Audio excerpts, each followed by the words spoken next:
Señor esté con ustedes. Evangelio de nuestro Señor Jesucristo según San Mateo. Cuando los fariseos se enteraron de que Jesús había hecho callar a los saduceos, se reunieron con él, y uno de ellos, que era doctor de la ley, le preguntó para ponerlo a prueba: Maestro, ¿cuál es el mandamiento más grande de la ley? Jesús le respondió: amarás al Señor tu Dios con todo tu corazón, con toda tu alma y con todo tu espíritu. Este es el más grande y el primer mandamiento. El segundo es semejante al primero: amarás a tu prójimo.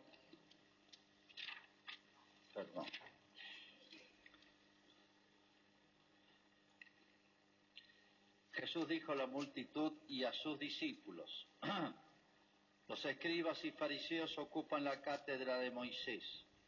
Ustedes hagan y cumplan todo lo que ellos les digan, pero no se guíen por sus obras, porque no hacen lo que dicen. Atan cargas pesadas y difíciles de llevar. Las ponen sobre los hombros de los demás, mientras que ellos no quieren moverlas ni siquiera con el dedo. Todo lo hacen para que los vean. Agrandan las filacterias y alargan los flecos de sus mantos. Les gusta ocupar los primeros puestos en los banquetes y los primeros asientos en las sinagogas, ser saludados en las plazas y oírse llamar mi maestro por la gente. En cuanto a ustedes, no se hagan llamar maestro, porque no tienen más que un maestro, y todos ustedes son hermanos. A nadie en el mundo llamen Padre, porque no tienen sino uno, el Padre Celestial. No se dejen llamar tampoco doctores, porque solo tienen un doctor, que es el Mesías. El mayor entre ustedes será el que los sirve, porque el que se eleva será humillado, y el que se humilla será elevado. Es palabra del Señor.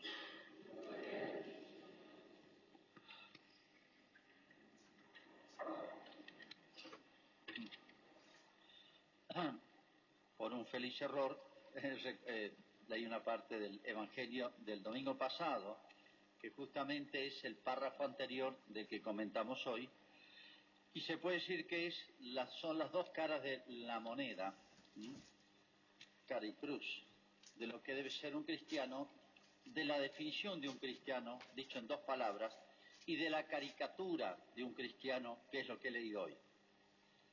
La definición de un cristiano es cuando Cristo dice simplemente que la esencia del cristianismo consiste en amar a Dios con todo el corazón, todo el alma, toda la mente y todas las fuerzas. ¿Por qué dice 4 veces? 4 cosas. No está repitiendo lo mismo.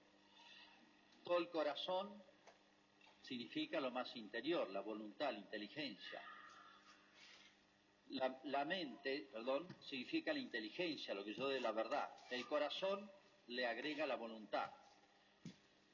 Y los otros 4, todas las fuerzas, todas las actitudes, sería todos los sentimientos y todos los actos exteriores. O sea, está como abarcando toda la persona, las obras, los afectos, los sentimientos, lo más sensible, la inteligencia y la voluntad, lo interior y lo exterior, lo del cuerpo y lo del alma y las obras exteriores. O sea, debe ser toda una sola pieza, y todo está regido por el amor, que significa esa orientación hacia Dios. Dicho en pocas palabras, eso es la esencia del cristianismo. Y ahora justamente, párrafo seguido, Cristo medio les canta retruco a los que lo habían increpado, puesto a prueba, lo querían poner en ridículo, hacer pisar en algún error. Les dice a los demás: no imiten esta caricatura de lo que es la religión. Es bastante duro porque están ellos presentes, que están ahí, están todos escuchando. Y acá en concreto les toca a los escribas y fariseos. Dice: ellos ocupan la cátedra de Moisés, hagan y cumplan lo que digan, pero no se guíen por sus obras. Los escribas y fariseos son dos cosas muy distintas. Los escribas eran como los especialistas, los teólogos, especialistas en la Biblia. La conocían, la estudiaban, discutían entre ellos los temas polémicos y bueno, enseñaban y resolvían todos los problemas, por así decir, que se pudieran plantear en la interpretación de la palabra de Dios. Era un oficio, un ministerio, dentro de, algunos eran sacerdotes, dentro del pueblo de Israel. Hoy eso lo ocupa el que tiene el sacerdocio, el papa, los obispos, los sacerdotes. Ese ministerio, esa función de enseñar. Por otro lado, los fariseos, una secta religioso-política, no tiene nada que ver. Habían fariseos que podían ser sacerdotes, escribas, no, nada.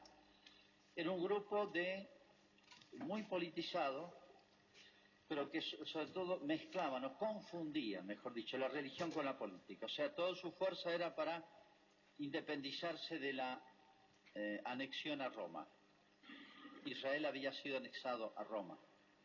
Pero no era por tanto por un motivo de justicia político, sino, por así decir, de orgullo nacional, porque era un imperio enorme. Israel era un pueblito, que Dios le había prometido que si él era fiel a Dios, Dios lo iba a proteger aún de los más grandes imperios vecinos. Pero como Israel se portó mal casi siempre, vivió sometido a todos los imperios vecinos. Entonces ellos habían, su pasión, por así decir, política, había ocultado, hecho desaparecer su preocupación religiosa, que es lo más importante en todos. ¿Cuántas veces pasa eso? Que la política ocupa el primer lugar y se convierte en una especie de religión. Y hay adhesión más grande al partido que a la Iglesia Católica. Bueno, pasa eso. Lo que pasó en Israel vuelve a pasar en todos los tiempos. Pero bueno, yo quería detenerme en algunas tentaciones muy especiales que están aquí presentes en lo que Cristo aclara. Tentaciones para todo cristiano, para los cristianos justamente. El que se ha acercado y que de alguna manera conoce, adhiere. Pero hay trampas para todos. El diablo tiene trampas para todas las personas, todos los estados, todos los niveles de vida espiritual. Tiene como una especie de receta para cada uno. Pero sobre todo hay ciertas tentaciones que el hecho de la tentación es porque de alguna manera me engaña y tienen algo que me tranquiliza, pero las cosas no están bien. Vamos a explicarnos un poquito más desarrollándola. Primera tentación, creer que ser cristiano es conocer una serie de cosas, pero no practicarlas. Entonces uno puede tranquilizarse porque conoció de chico, porque tuvo suerte en la familia, en el colegio, en el ambiente, lo que sea. Conoce las verdades de la fe, distingue lo bueno de lo malo, distingue lo verdadero de lo falso. Y bueno, y se queda con eso, pero no practica nada. Y lo tranquiliza eso, es más, se da cuenta en los demás claramente lo que está bien y lo que está mal. Juzga bien incluso, pero no lo lleva a las obras. Una vez me pasó una persona muy defensora de la iglesia, etcétera, en tiempos difíciles, dice: padre, bueno, ¿me bautizaría un hijo? Sí. Bueno, en realidad tengo 3 sin bautizar. De 1 año, 5 y 10. Digo, pero ¿cómo no has bautizado a los hijos? Bueno, pero sí, se me pasó. ¿Y de paso me podría casar? Tampoco estaba casado. Bueno, está bien, venite un día, un día entero, hago todo. Lo voy a casar, hago los interrogatorios. La mujer era espiritista, que es peor que otras religiones, algo casi diabólico. Entonces le digo: hermano, ¿qué lío me traes? ¿Te das cuenta?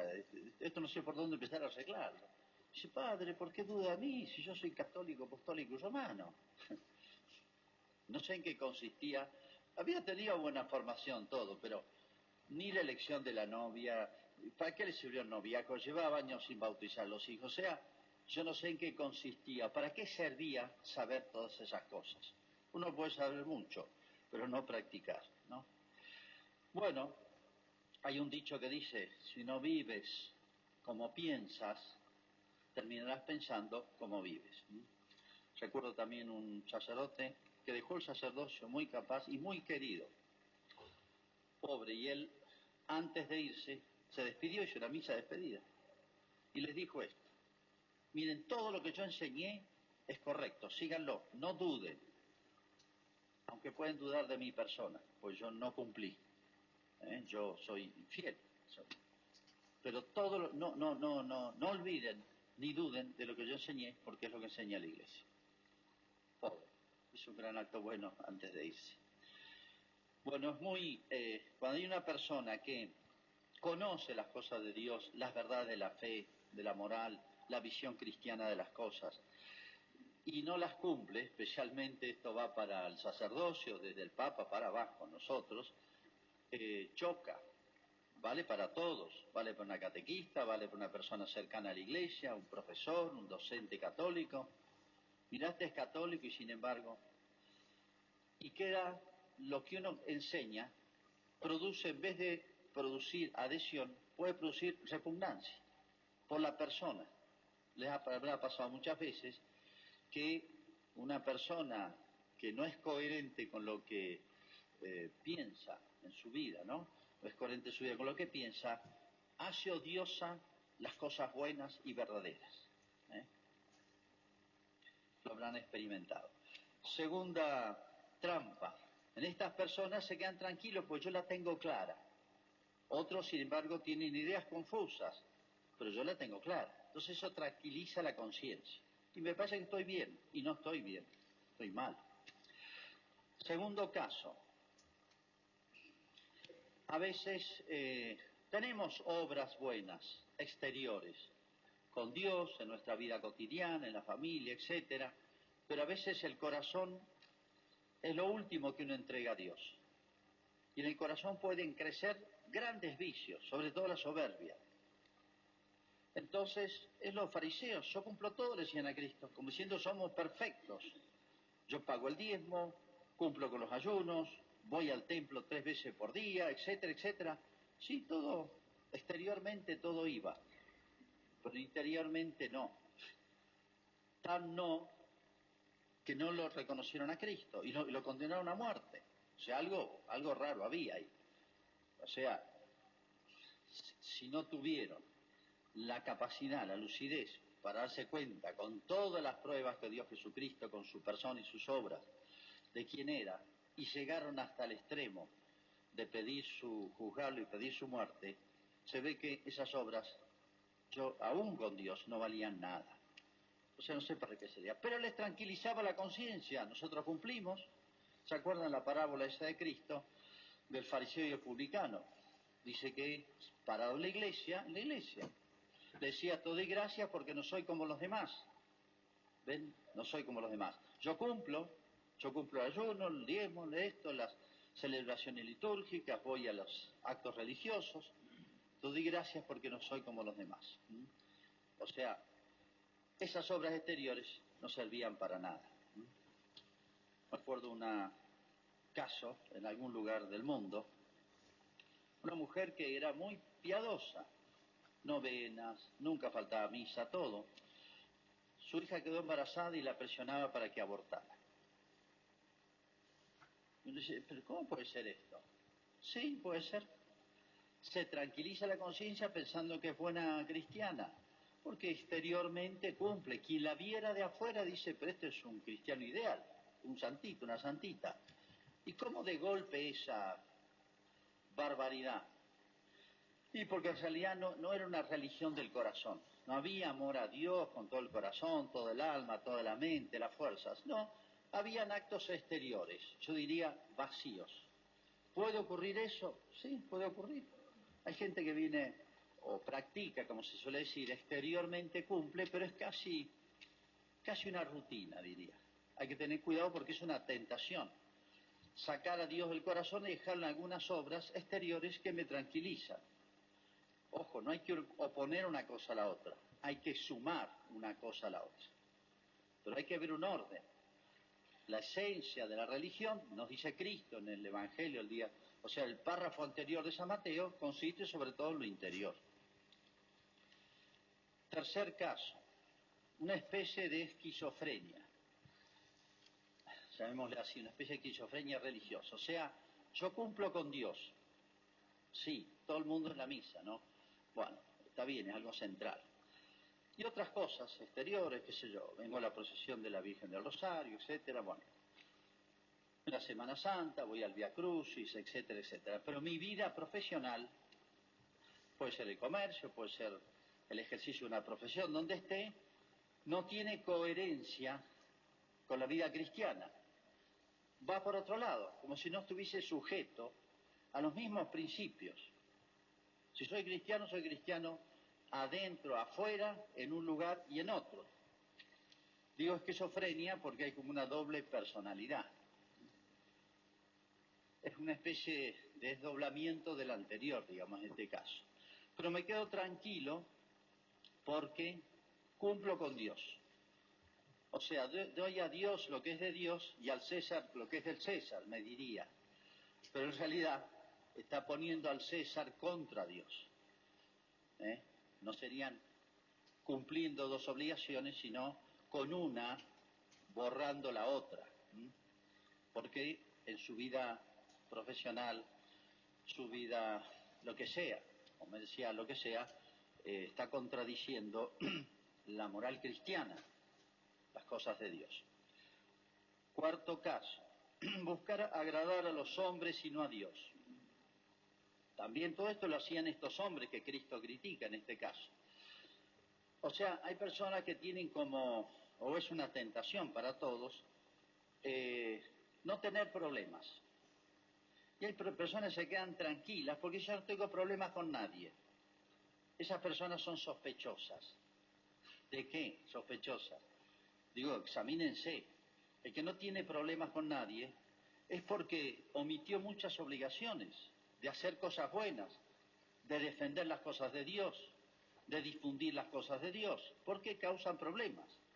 Jesús podría haber vivido re tranquilo, aplaudido por todos, elogiado por todos, y se creó muchos problemas. ¿Por qué? Por decir la verdad, por querer salvarnos, por decirnos lo justo. ¿Se metió en muchos problemas? Sí, miren cómo terminó. No es un ideal de vida no tener problemas con nadie. Ojo que no estoy diciendo que hay que buscar camorra, que hay que ser odioso, que hay que ser contrera, que hay que hacer... Eso no es cristiano.